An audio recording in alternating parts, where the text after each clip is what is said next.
What is up, everyone? Welcome to another video. I feel like this has become a new spot now. I love this little corner. Welcome to my channel. If it's your first time, welcome. If you're a returning subscriber, how's it? What kind? I'm thirsty. So if you're here, you're either going through homesickness, been through it in the past, or you're just a fabulous supporter of my channel. But I recently, and when I say recently, I've experienced this quite a few times. I've been through homesickness, and I just decided, you know what, I'm going to share with you guys what I do to get over homesickness, because it's a real thing. Having homesickness does not mean you weak or you super soft with certain things. It's just a real thing, and it happens to a lot of people. People who have moved out because they got married and went to other places. People who moved out of town to go study, explore, do different things. And I suffer with homesickness because, as you guys know, I am in America. I'm in a whole different country. My family is all in South Africa. And so here's my little tips on helping you guys just get over homesickness and, just have grace on yourself. So the first thing I would say is notice it's homesickness, because for a while I was like, why am I feeling down and just sad and unmotivated, not hungry? For some people, I know they get super hungry or they just want to eat junk food. And I had to literally be like, oh my gosh, I am homesick. I was like cranky, irritated.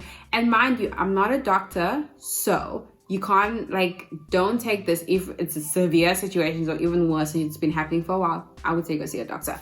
But this is just my personal experience. And so homesickness is when you're longing, you're genuinely longing for a place that you call home. You're longing for a place where you used to live and now you're no longer there. You're longing for the old routine. You're longing just to see familiar faces. And now all that is gone. You feel like all that is gone and now you're in a new place. Even though you're loving the new place, you still find yourself sad because you have great memories. You're making great memories, and you're having fun, but at the back of your head, you're like, oh, I wish so-and-so was here. Oh, you're still sad and you don't know why you're sad. Now, I've researched some of the things and they can say anxiety and depression causes it and all those things. So if you are a person that suffers with one of those things, do not overlook that part. But these are just my tips. The second thing is set time for yourself. I feel like sometimes, and I'm preaching to myself, I can be hard on myself. I can be like, oh my gosh, I need to get over myself. What am I doing? Oh my gosh, I'm doing this and I should be great if I even have a job. No, darling. Set time for yourself to actually go through the emotion. Feel sad if you're feeling sad. Feel mad if you're feeling mad. Sleep if you need to sleep. But set an expiration date. Meaning, if you tell yourself, listen, in 2 weeks' time, I need to be done with this. I need to get my beep off the bed and do something. I'm not saying be in bed for 5,000 years. That's not what I'm saying. Set a realistic time frame. And once that day comes, you need to push yourself and you need to get up. Number 3, sign up for something. Sign up to gym. Sign up to volunteer. Get a membership. Pick a new hobby. Do stuff like painting or baking or planting. Find new friends in the area. If you're struggling to find friends with other Aupairs or other students, go outside and volunteer. You always make friends with volunteers. Do something. Enter SPCA, volunteer at the SPCA, old age home, firefighting place. It may be a bit hard now, but do something that's gonna have you outside of just au pairing or outside of just studying or outside, something that's gonna help you fulfill yourself, and something that's also gonna be a great distraction, something where you can take your mind off just feeling alone and just feeling homesick and focus on maybe doing what you're doing, baking. If you're baking, focus on just baking beautiful cakes or making good art, stuff like that will help you take your mind off it. Another thing that I would also say helps, and I wanted to say this in the beginning, is what I found is if you just name it and you claim it, it loses its power. So the minute I say to one of my friends, and I always say, oh, I'm homesick. And when I say, just by me saying it has such a thing of, okay. I don't have to feel embarrassed. I don't have to feel shameful. And most of the times I'll say it to like close friends or friends that are au pairing. I'll be like, yo, I feel so homesick today. And it'll be so refreshing hearing them say, oh yeah, on Friday I felt that way, or on Monday I felt that way. It just gives you a sense of you're not alone and it is normal. Or I'll say to my friends back home, I'll be like, yo, I'm so homesick today. I miss home so much. And then we'll talk. Or I'll speak to my cousins and we'll talk about stuff and stuff will happen. And then I'll be like, by the end of that call, I'll be okay. You know, by the end of the call, it's kind of like, oh, okay, cool. And another thing I also want to say is sometimes in your head, you may think or like fantasize your home country. Like for example, for me, I would over fantasize, but I forget about the things that also annoyed me. You know what I'm saying? So I'll be like comparing the whole time, like, oh, but in South Africa, we do this. Yeah, they don't do this. You don't do this.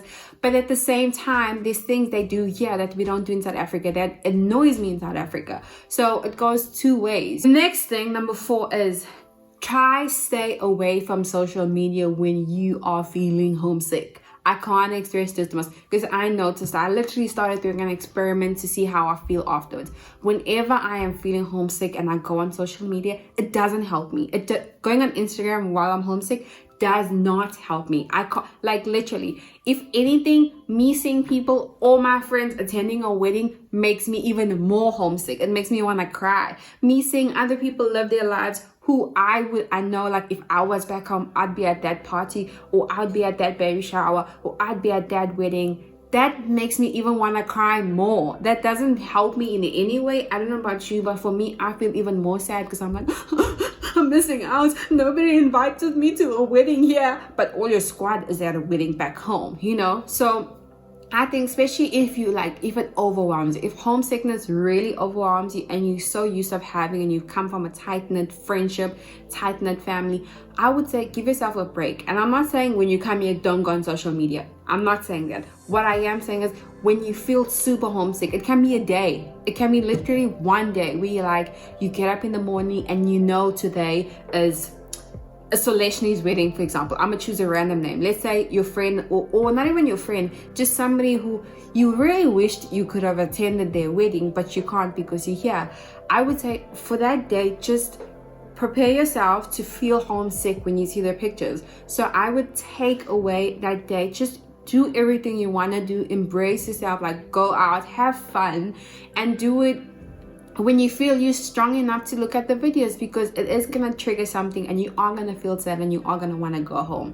My last thing, and my friend does this, I do it when I remember, but it really helps me whenever I do it, is journal. Journal. You're going to want to see how far you've come. And I know with me, I have diaries. I don't journal every day, but I do have diaries that I've written before and I've written in South Africa. And so when I go through all the past letters or the past diaries I've written in and I read, I'm like, oh my gosh, I struggled with that and I've overcome that. Oh, this is easy. Or when I look at letters of like, oh my gosh, like I've found pages where I'm like, I can't wait to go to America and Aupair. I can't wait to do this.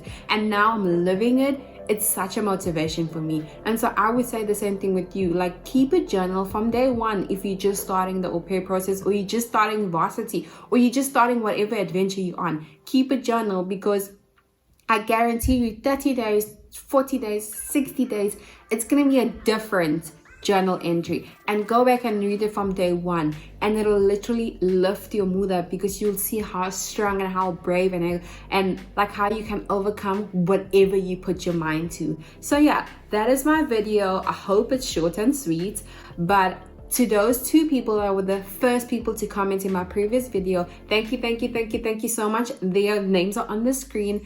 And to everyone else, thanks for joining this video. Please do not forget to give me a like and subscribe to my channel, because every week I do mukbangs. I talk about South Africa, I talk about America, so come back. I hope you guys have a fabulous day or fabulous night. Bye.